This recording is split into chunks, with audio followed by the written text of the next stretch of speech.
I'm going to show you how you can fix Bluestack being stuck on the loading screen. First off, from your desktop here, you want to go to the search bar down here, and then you want to type in program. Tap on add or remove programs like this. And then on here, you want to click on search apps, right? But first off, let's just wait for it to load here, load in all of our apps.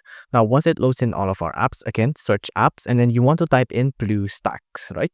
So on Bluestacks here, you want to tap on uninstall. Tap on uninstall like this. Tap on yes.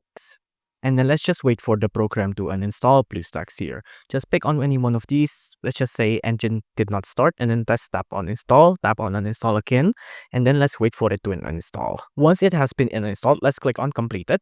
Now from there, you want to go to your browser, and then we want to re-download Bluestacks here, right? So just tap on download Bluestacks here, and then let's just wait for it to load, and then you can see Bluestacks has been downloaded. You see, like here. Now let's just double click this. Let's click on run.